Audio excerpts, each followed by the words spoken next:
Está começando agora mais um episódio da série Letramento Racial, Conceitos Afro-Brasileiros e Afins. Um podcast dedicado a discutir palavras, ideias e conceitos fundamentais para compreender as relações étnico-raciais no Brasil e outras áreas afins também.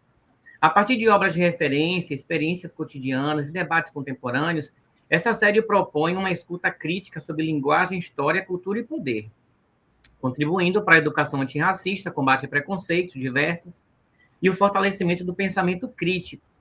Esse podcast é uma realização do Soteroprosa, o portal de textos críticos mais antigo de Salvador. Siga no Instagram, @soteroprosa, entre no site www.soteroprosa.com.br e leia textos críticos nas mais diversas áreas. Eu sou o professor Manuel Souza Júnior, doutor em educação, historiador, cientista racial e te convido a seguir comigo aqui nessa jornada. Siga-me no Instagram, @debate racial político. Semanalmente, teremos novos episódios com convidados especialistas em temáticas raciais e áreas afins. Essa série foi inspirada nos volumes 1 e 2 do Dicionário Racial, Termos Afro-Brasileiros e Afins, publicados em 2024, e o volume 2 no final de 2025. Os conceitos de hoje que nós vamos falar são discriminação estrutural, discriminação interseccional. Para falar desses verbetes, está aqui Rodrigo Vernes Pinto, que eu já agradeço a presença dele, né? Rodrigo é advogado, doutor em Direito Público e mestre em Direitos Humanos, atualmente pesquisador no projeto V-Clima, sobre desastres climáticos e pós-doutorando em Direito. Qualquer coisa ele me conserta daqui a pouco. Antes da nossa conversa, eu vou fazer aqui minha audiodescrição. Eu sou um homem pardo de pele clara, nariz largo, uso óculos, cabelo curto, escuro, um pouco grisalho, mas não dá para ver no vídeo. A barba grisalha, camiseta verde escura que eu estou usando agora, e no fundo da minha imagem tem um mapa mundi com os livros. Tudo bem, Rodrigo? Muito obrigado pela sua presença. Como vão as coisas aí em Porto Alegre? Tudo ótimo, Manuel. Te agradecer pelo convite, né? Por aqui as coisas em Porto Alegre estão tranquilas, né? Em reconstrução pós inundações de 2024 ainda, né?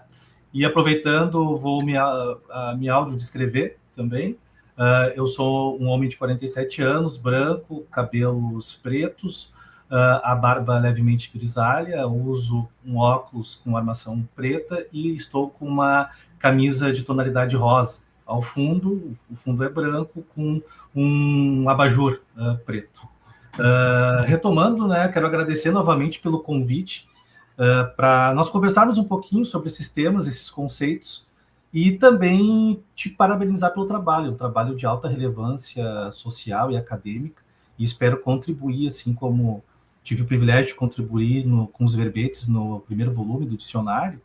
Eu espero contribuir aqui com essa nossa conversa para o grande público. Muito obrigado, Rodrigo. É um prazer falar contigo. A gente já tem essas trocas aí já tem algum tempo e é muito interessante a gente fazer essa troca, ainda mais com regiões distintas, né? A gente consegue agregar essas pesquisas que acontecem em todo o nosso país. Olha só, antes da gente começar a conversar de fato sobre os verbetes, conta um pouco sobre as suas pesquisas atuais. Atualmente, bom, eu defendi o meu doutorado, a minha tese, no final de 2024. Em seguida, no ano de 2025, eu entrei num projeto aqui na região metropolitana de Porto Alegre, na cidade de Canoas, na Universidade La Salle. É um projeto chamado Projeto V-Clima.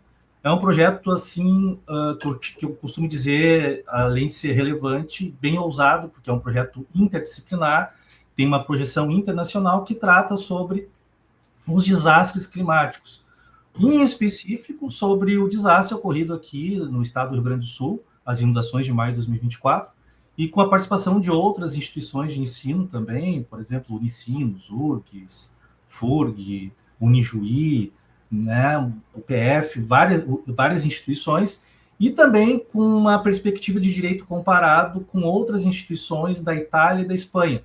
Porque naquele período, naquela época, também tivemos inundações tanto na Emília-Romana, na Itália, quanto na Espanha, em Valência.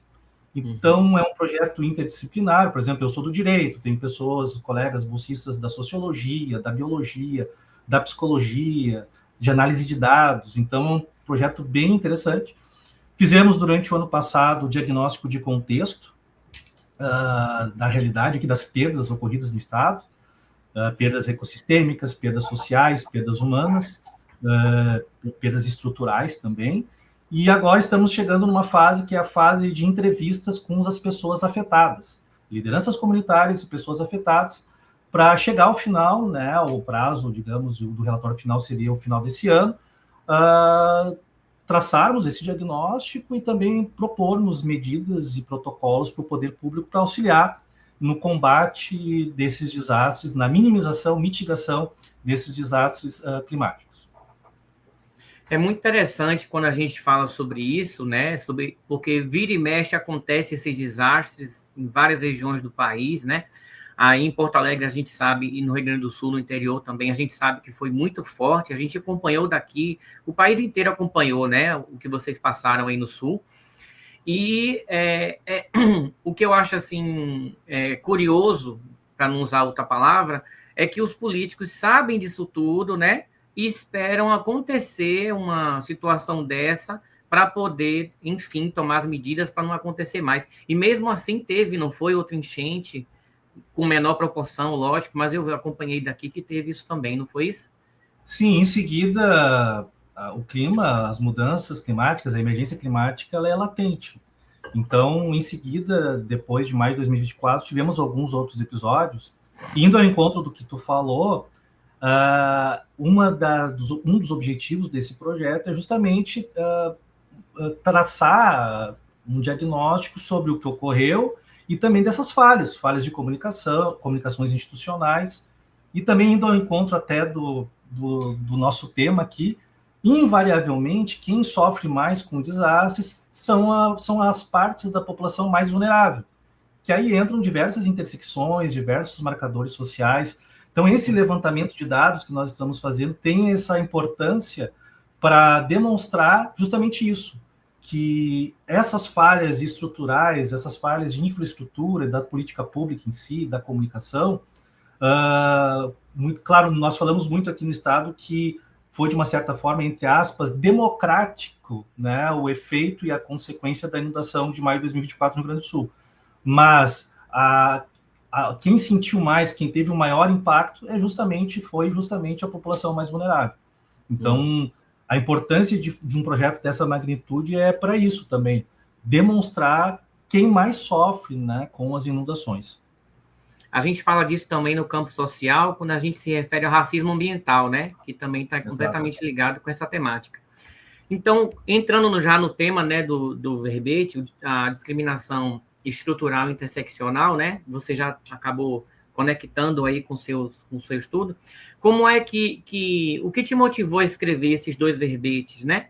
Como é que eles atravessam sua formação acadêmica, seu trabalho? A gente já entende que também está relacionado com suas pesquisas atuais. Conta um pouquinho para a gente. A minha história começou, digamos, minha história de vida, né? Primeiro, eu acho que é muito importante o pesquisador colocar como ele se vê no mundo, como que ele se coloca, o que motiva o pesquisador. Na minha história de vida, eu sempre sempre fui muito curioso com relação às vulnerabilidades, às desigualdades que nós experimentamos diariamente, nós vivenciamos, nós vemos. Como explicar isso? Essa era uma questão que me atravessava, e sempre me atravessou. Claro, inicialmente muito, sem entrar no âmbito acadêmico, muito ligado a uma visão, uma perspectiva mais fraterna, ou até mesmo religiosa, ouso dizer, né, de tentar incluir o outro, explicar aquela situação, mas nós, como pesquisadores, sabemos que, cientificamente, nós trabalhamos com dados, com referenciais, e foi na minha entrada no mestrado de Direitos Humanos que, sendo me apresentada aquela diversidade de temas sobre igualdade, sobre não discriminação e sobre o direito constitucional, a hermenêutica em si, me chamou muito a atenção essa disciplina jurídica, que é a disciplina jurídica do direito da antidiscriminação. Essa disciplina foi o mote para mim, e aí eu agradeço até, além do meu referencial, meu orientador, que é o professor e desembargador aqui no Estado do Rio Grande do Sul, o professor Roger Halpe Rios, que para mim foi um dos que, se não a figura que introduziu no Brasil essa disciplina. Nos diálogos com ele, me foi apresentada a disciplina e eu fui aprofundando. Na busca de um tema no mestrado, o projeto ele tratava, no primeiro momento, como eu falei, mais sobre a questão da fraternidade. E aí, a partir desses estudos, eu vi, me saltou aos olhos a importância de se tratar sobre não discriminação e desigualdades. Foi quando, na medida que eu fui estudando, fui também atravessado pela epistemologia negra e também do feminismo negro. Eu digo que isso foi transformador para mim como pessoa e como pesquisador, porque na medida que eu fui tentando explicar e entender o contexto social discriminatório brasileiro, o feminismo negro me trouxe um descortinar, né, de véus que eu não via sobre aquelas realidades, para tentar contextualizar as desigualdades e discriminações. E aí, a partir de um conceito jurídico que se chama discriminação múltipla, que está muito presente em tratados e convenções internacionais, eu me propus a utilizar esse referencial teórico e, inclusive, através da concepção de interseccionalidade e do conceito em si de discriminação interseccional, procurar, né, explicar o que seria essa discriminação múltipla.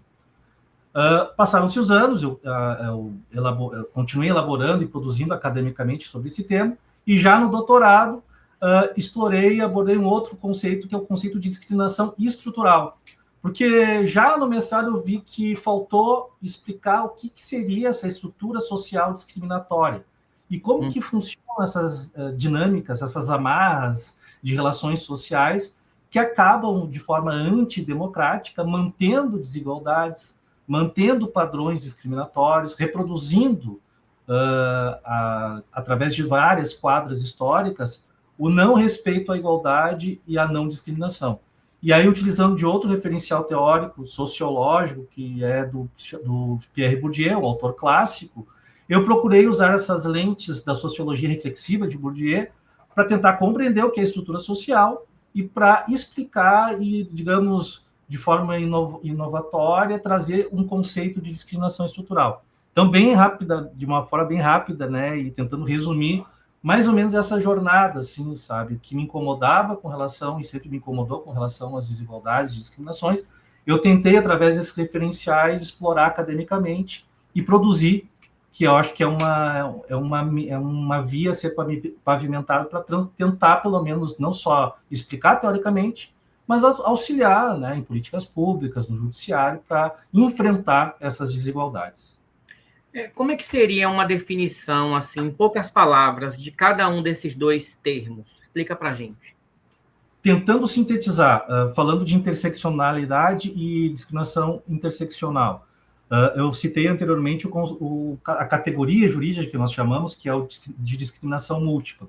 Se eu, como intérprete do direito, um juiz, um promotor, um advogado, um operador do direito, for tentar aplicar essa categoria jurídica de discriminação múltipla, se nós não compreendermos que existem vários fatores discriminatórios que muitas vezes, de forma concomitante, estão presentes em uma situação de desigualdade e discriminação, nós não vamos ver de forma profunda e adequada aquela discriminação. Inclusive, pode ocorrer de nós passarmos batido e não percebermos que estamos diante de uma discriminação. Aí eu cito rapidamente o exemplo de uma mulher negra e lésbica que tem mais de um marcador social e em uma determinada situação, por exemplo, é preterida de uma vaga de emprego ou é assediada no ambiente de trabalho. Se o intérprete analisar essa situação sob a perspectiva tão somente do fato dela ser mulher, ou isoladamente pelo fato dela ser lésbica, ou isoladamente também pelo fato dela ser negra, pode-se passar batido e dizer, não, nesse ambiente não houve discriminação contra a mulher, nem contra uma pessoa negra, nem contra uma pessoa homossexual. Agora, se nós utilizarmos o conceito, a concepção de interseccionalidade, que é um modo de analisar essa concomitância de fatores de forma contextualizada em uma estrutura de subordinação, que eu chamo, em uma análise contextualizada de forma, assim, no sentido histórico, das nuances e também problemáticas econômicas, das questões políticas. Isso tudo vai nos dar uma ferramenta, através desse conceito de discriminação interseccional, para entender de forma qualitativa, que eu chamo, e não meramente quantitativa, de uma soma de fatores, que aquilo é uma discriminação e uma nova forma de discriminação, não uma discriminação isolada, como nós chamamos, ou aditiva e etc. E aí eu traço, de forma imediata, o link, né, a conexão com a discriminação estrutural. Porque a discriminação interseccional ela tem que ser compreendida também com olhos e com uma abordagem a partir da estrutura de discriminação que ocorre naquele ambiente, naquela sociedade. Por isso, analisar as estruturas sociais que fomentam hierarquias, mantêm desigualdades e subordinações, é essencial, é fundamental para de forma conjugada nós entendermos quando estamos diante de uma discriminação interseccional múltipla sob uma estrutura de discriminação. Então, esses conceitos, eles se comunicam muito, e é a compreensão adequada deles que nos vai dar a ferramenta, digamos, lentes com uma amplitude maior para entender que estamos diante de uma situação de discriminação. Muito interessante a gente ouvir, né, você explicando sobre esses dois conceitos. Então, passando para lembrar que esses dois conceitos estão aqui no dicionário volume 1, em que o professor Rodrigo contribuiu com a gente, né? Queria também deixar aqui o Instagram dele, do professor Rodrigo, @professor Vernes Pinto. Então, sigam também lá o professor, né, no Instagram. Só deixa eu te corrigir, Rodrigo Vernes Pinto. Ah, Rodrigo, eu falei como? Vernes Pinto. Ah, pois é, Rodrigo Vernes Pinto, exatamente. Obrigado. Porque se o pessoal seguir o @Vernes Pinto, eles vão seguir o meu pai. Pois é, tá tudo em casa. Meu pai roubou de mim a ideia do @Vernes Pinto só. Tá tudo em casa também. Claro. Olha só, quando você fala sobre essa interseccionalidade, né? Como é que é essa interseccionalidade com esses fatores todos que você está trazendo? Como é que isso tudo ajuda a gente a compreender as desigualdades, né, sociais que a gente percebe em toda a nossa sociedade? Como é que esse conceito ajuda a gente a entender um pouco mais do que se passa na sociedade? Assim como a conjunção desses fatores da interseccionalidade, assim como também a discriminação estrutural, eu diria, né? Se nós pegarmos até o contexto político atual, essa polarização que tem, há uma tendência, muitas vezes, de quem não acredita, ou até mesmo de forma, eu diria, para não usar uma palavra muito forte, quem usa de uma forma até para tirar vantagens, digamos, de negar a igualdade e a discriminação, existe uma tendência de classificar as coisas de uma forma assim: todos são iguais perante a lei, nós todos fazemos parte da raça humana, isso tudo é mimimi, é choradeira, não tem porquê, né, nós tratarmos todos temos as mesmas 24 horas. Exatamente. Então, é a meritocracia, é só tu querer que tu vai conseguir, e esse tipo de, digamos, desse senso comum que nós vemos muito reproduzidos nas redes sociais. E no WhatsApp, conversas de bar, etc. Né? Mas aí, por que eu digo, e aí indo ao encontro da tua pergunta, por que eu digo que a compreensão desses conceitos é importante? Porque nos ajuda eu uso bastante a palavra contextualização, porque digamos, é basilar nisso tudo. Além da contextualização, nos ajuda muito a entender como, historicamente, as coisas vão se reproduzindo. Como esses padrões se mantêm por diversos anos, diversas quadras históricas. Se pegarmos, por exemplo, a questão racial brasileira, desde a época do Brasil colônia, império, proclamação da República, se nós pegarmos em dados não só os efeitos sociais de não acesso da população negra à empregabilidade adequada, à educação, sistema de saúde, e depois com a proclamação da República também, por mais que estivesse utilizado lá os postulados da Revolução Francesa de liberdade, igualdade e fraternidade, já ainda lá no Brasil, na Velha República, na primeira parte após a proclamação da República, historicamente falando, uma série de legislações mantinha esse padrão, essa reprodução social de manter a negritude em posições de subalternidade e a branquitude com maior acesso não só aos serviços do Estado, como às relações privadas também, com maior condição de desenvolvimento social, né, na medida que o tempo ia passando.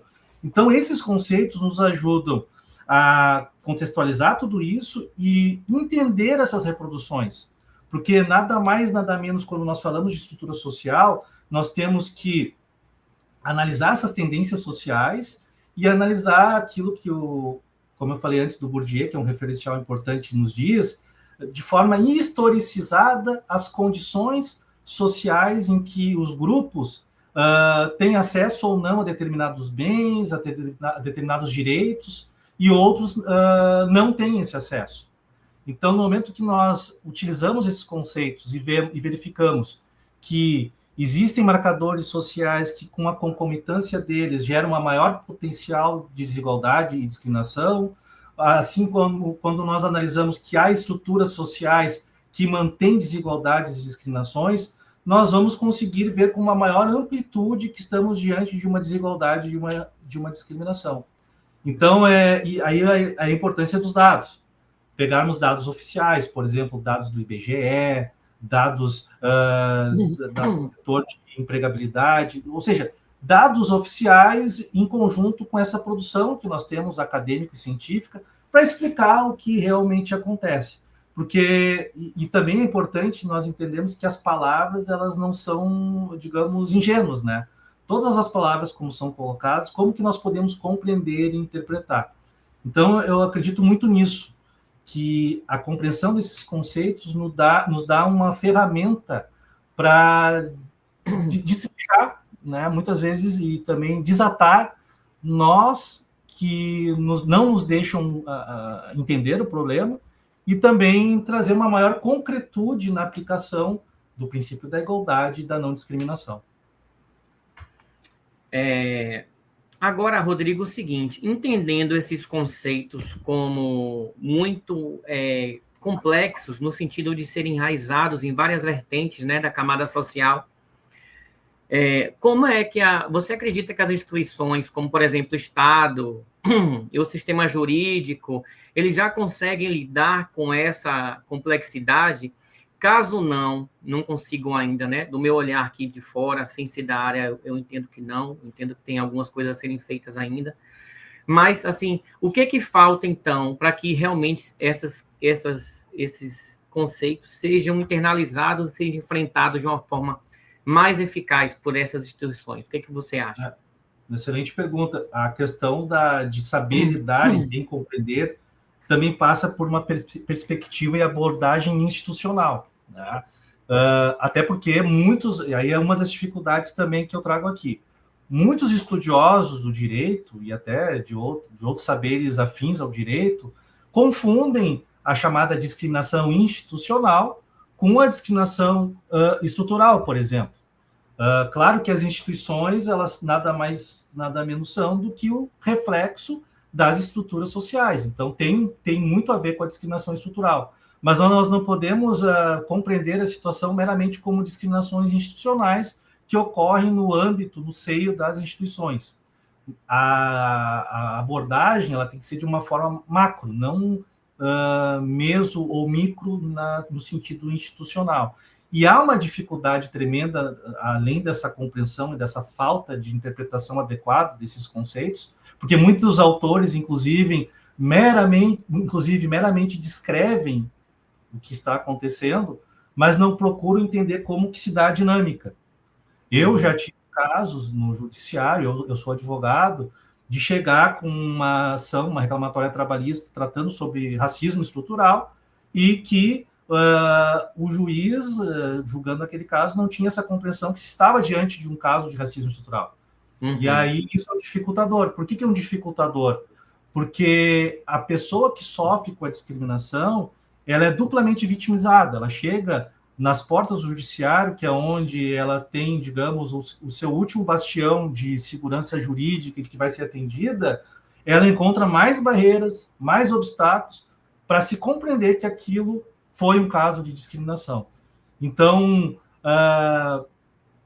além de se tentar bem compreender esses conceitos, e aí eu vou ao encontro do teu trabalho, inclusive, o dicionário em si, a proposta de um letramento sobre o tema, ele é de cabal importância, porque ele busca medidas, através de medidas transformativas e da educação, chegar naqueles que são, digamos, os protagonistas sociais na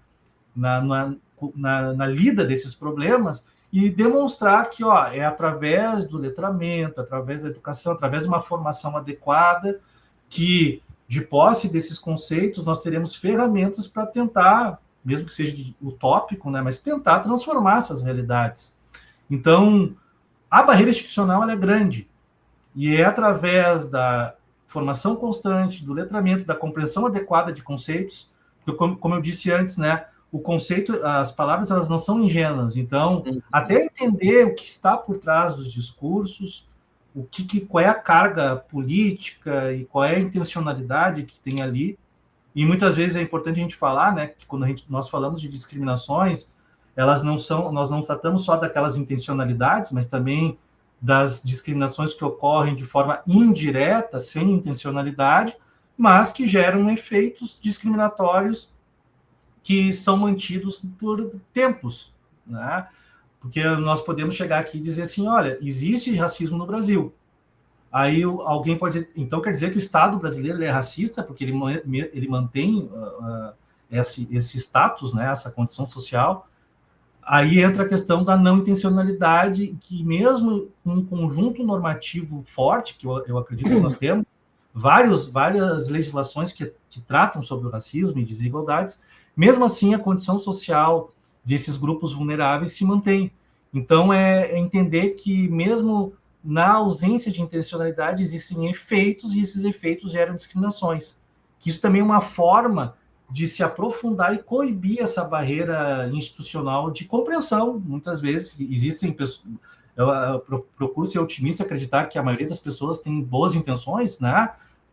Como exemplo desse caso que eu falei para vocês aqui da reclamatória trabalhista sobre racismo estrutural, mas que nós precisamos ainda crescer muito para bem compreender e enfrentar seriamente esse problema, que é o problema da discriminação estrutural e da discriminação interseccional.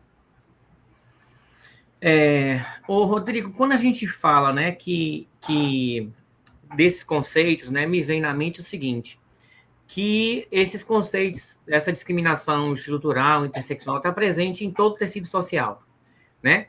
Ele está presente nas escolas, no mercado de trabalho, na comunidade, etc. E, assim, esses ambientes ainda contribuem para a manutenção dessas discriminações? Como é que esse ciclo pode ser rompido? Contribui e mantém muito, porque justamente essa carga histórica de se reproduzir e manter a desigualdade e discriminação, ela, infelizmente, ela se encontra internalizada nas pessoas. Então, até quando nós falamos desses padrões discriminatórios e estruturados na sociedade, nós também temos que compreender e entender que é algo que vai se internalizando, e num ambiente que é um ambiente permeado na escola e na sociedade como um todo, nas instituições e na sociedade como um todo, ambientes permeados por disputas, né? Nós temos que ter essa visão também que a humanidade ela tem os seus interesses, as suas disputas, tem pessoas que têm capitais econômicos mais avolumados, capitais políticos mais avolumados, representatividades políticas mais avolumadas, e isso acaba contribuindo também para estruturalmente se manter esses padrões. E o enfrentamento disso, de rompimento de ciclos de desvantagens, de discriminações, passa justamente pelo enfrentamento dentro das instituições dessas realidades, e não de acobertamentos, não de se negar, de se abordar essa situação. E aqui eu trago um exemplo que tem permeado o debate público brasileiro há anos. Aí saindo um pouco da questão racial, falando de questões de orientações sexuais, de sexualidades, etc., a questão de várias instituições escolares quererem abordar a educação sexual, até para evitar que ocorram abusos de crianças e de menores, e há todo um movimento social e político para que isso não faça parte do currículo, sob a pecha, sobre o acobertamento, que seria ideologia de gênero, seria doutrinação. Então, esses ambientes de disputa, eles estão presentes, inclusive no contexto escolar. Então, o enfrentamento dessas disputas passa por uma formação, por uma compreensão desses conceitos e de que, na medida que nós formos avançando e combatendo esse tipo de discurso, nós também estaremos, de forma reflexa, combatendo as discriminações, e muito mais ainda a discriminação estrutural, porque isso eu trago no verbete, né? A discriminação estrutural nada mais é do que esse padrão e essa reprodução que vai se mantendo. Então, para a gente romper esse ciclo, nós temos que entender que estamos diante de um padrão, de um ciclo de desvantagens, e aí a educação e a formação e o letramento passa, digamos, é uma ferramenta mais do que importante para potencializar o combate dessas discriminações. Muita coisa, né, que a gente traz de reflexão com esses conceitos que você traz, né? Agora, sim, um dos desafios dessa discriminação, pelo que eu estou entendendo, é que nem sempre ela é visível, né? Como é que a gente pode dar uma dica para quem está ouvindo a gente aqui para ter esse olhar crítico, né? Qual é o primeiro passo em que alguém pode começar a enxergar essas estruturas que estão presentes em todos os lugares que às vezes a gente não vê? Muito importante, até para além da questão acadêmica e técnica, popularmente se fala muito do chamado teste do pescoço, por exemplo. Tu vai em alguma instituição, por exemplo, eu atuo no campo jurídico, no sistema judiciário. Fazendo o teste do pescoço, eu vou ver, mesmo sem analisar dados estatísticos, só com o meu olhar, eu já vou ter condições de ver esses conceitos aplicados, quando pelo teste do pescoço eu vejo, eu estou aqui no fórum, no tribunal, e invariavelmente a grande maioria de juízes, juízas e promotores é branco, ou a grande maioria de juízes e promotores é homem, com um recorte que, pelo simples fato desse teste do pescoço, com um recorte que nós podemos verificar que a desigualdade está sendo mantida naquele ambiente. A discriminação ela está estruturada naquele ambiente institucional.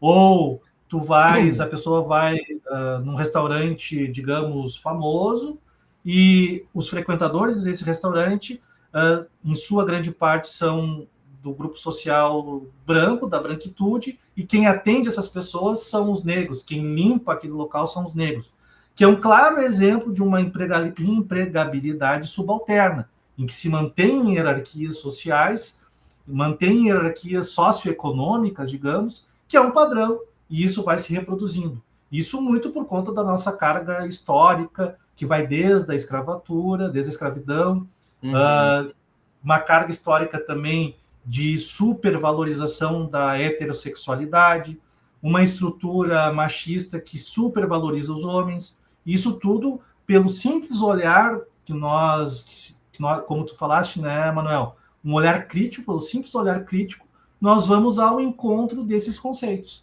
Então, uma forma bem simples. Agora, saindo disso, indo para uma abordagem mais técnica, como eu falei antes, dados.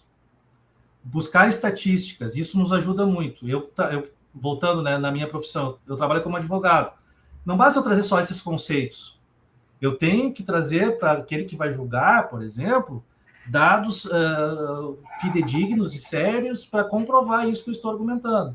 Aí, desde dados do IBGE, por regiões, como que está a distribuição de renda conforme recortes raciais, recortes de gênero, como que esses dados fazem a leitura da empregabilidade também, e isso também é outra forma de explicar através dos conceitos essa realidade para tentarmos concretizar a igualdade.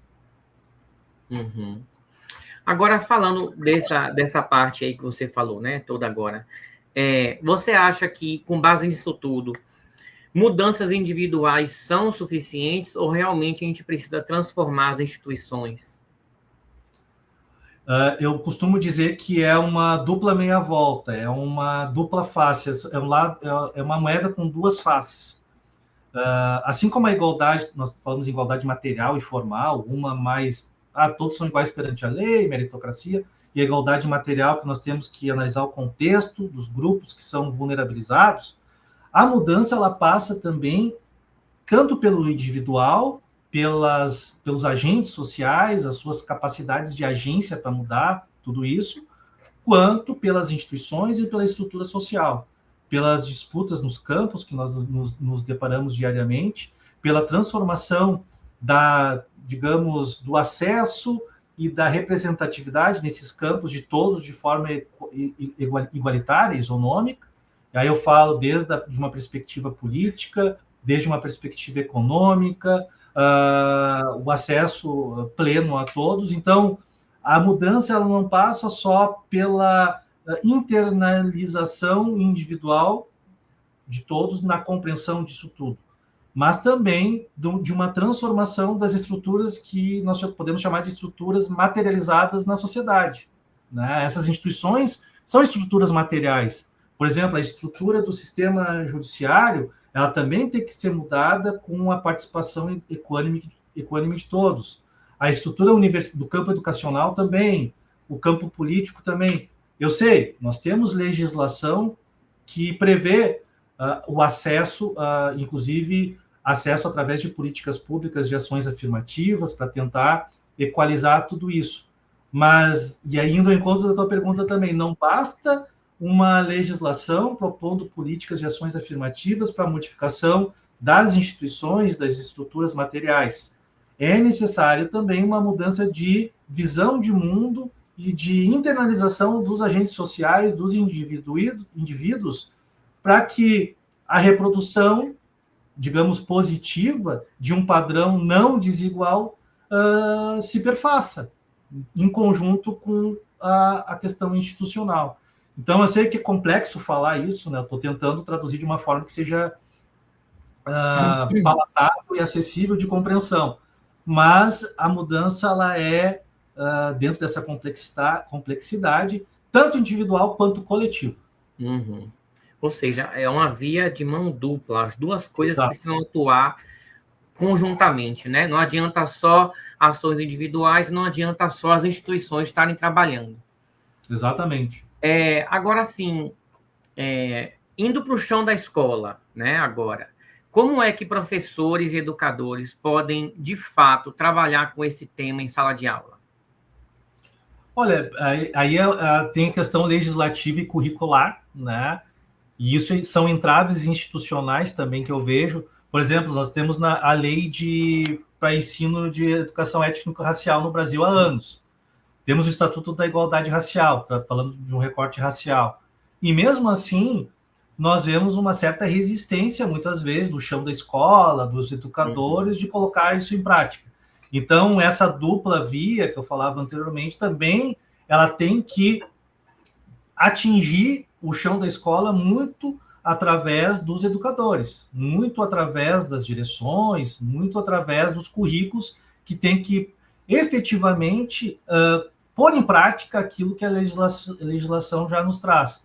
Claro que eu sei que não é aquele mundo das mil maravilhas, porque a gente sabe das dificuldades de como que é trabalhar numa escola, desde estrutura, né, das instituições, passando pela subvalorização dos educadores, isso tudo a gente sabe. Sobrecarga de trabalho, né? Sobrecarga de trabalho, a gente sabe desse ambiente, né? E aí entra também muito a questão política. Mas eu acredito muito digamos, no trabalho coletivo, né? Daqueles que... A minha esposa, ela é professora, inclusive, ela é pedagoga, e nós conversamos muito sobre essa realidade. E até pegando um pouco das contribuições dela, que ela também acredita muito nesse trabalho, nesse esforço coletivo que é possível, né? E a grande maioria dos professores tem digamos, essa visão, que emperra muitas vezes nessa ausência, nessas falhas, nessas barreiras estruturais. Mas através aí também tentando aprofundar um pouco, através de formações, do letramento, isso também ajuda nessas, digamos, disposições, né, poderia chamar assim, para que se mude essa realidade e se coloque em prática no ambiente escolar também, a compreensão das desigualdades e discriminações em como enfrentá-las. Muito bom. Agora, nos encaminhando para o final, né, dessa conversa, que mudanças concretas você espera que esses termos que estão na sociedade, né, que gere, que debate concreto isso precisa acontecer? O que precisa ser seguido adiante? Quais os encaminhamentos que essas discussões devem trazer na sociedade, né? Claro. Num primeiro momento, o que eu vejo? É um trabalho, esses conceitos que eu trabalhei bastante, muitas vezes eles partem de uma abordagem em perspectiva muito teórica. E eu acho, inclusive, esse podcast aqui, essa nossa conversa, já é muito importante para isso, para trazer um pouco para o campo prático essa questão desses conceitos mais teóricos, para, digamos, popularizar, né, sair do sistema e do campo jurídico e atingir também outros grandes públicos, que eu acho que é muito importante. Dialogar com o pessoal que está lá na ponta das relações sociais e que é realmente quem vão fazer as coisas acontecerem. E aí eu trago também a necessidade de um aprofundamento mais empírico também, porque isso, e até eu procuro agora no meu pós-doutorado tentar trabalhar sobre isso, pegar o recorte jurisdicional, né, do judiciário, analisar decisões e ver até que ponto se está sendo aplicado ou não, e de forma correta ou não, esses conceitos. Se nós não estamos nos deparando com barreiras para a compreensão adequada desses conceitos e realmente combater as desigualdades e discriminações. Então, eu acredito muito nisso, que eles sejam também utilizados, esses conceitos, numa abordagem formativa, de letramento, e também e para ter uma incidência efetiva e concreta na prática, porque eu acho que a vida acadêmica, se ela se mantém só nos gabinetes, ela não tem sentido. Eu acredito muito nesse diálogo, e até indo, voltando no que eu falei no início da nossa conversa, né, desse projeto que eu participo agora, e também a partir dos estudos de políticas públicas que eu já fiz, conversando com a população, com as pessoas entrevistadas, eu vejo e vi que muitas vezes nós que estamos na vida acadêmica, ou até quem governa, quem faz parte dos governos, não entende praticamente nada da realidade mesmo dessas pessoas. Então, é esse diálogo que é importante, né? Sair dos gabinetes e dialogar diretamente com aqueles que realmente precisam, eles que nos vão dizer, ao final, o que é realmente a discriminação interseccional e a discriminação estrutural. Não vai ser o Rodrigo, pesquisador, vai ser realmente aqueles que precisam e que, digamos, sofrem com as desigualdades. Perfeito. Rodrigo, muito obrigado pela nossa conversa, por você disponibilizar seu tempo, sua intelectualidade para estar aqui conversando com a gente, né? Sempre um prazer falar contigo. Então, muito obrigado e até a próxima. O prazer foi meu, eu agradeço novamente o convite. Olha, passou muito rápido, foi um papo, né, muito legal. E eu fico à disposição aí para próximos convites, aí, contribuições. Fique à vontade para me chamar, que virei com a maior felicidade do mundo. Muito obrigado novamente. Obrigado. Tchau, tchau. Tchau, tchau.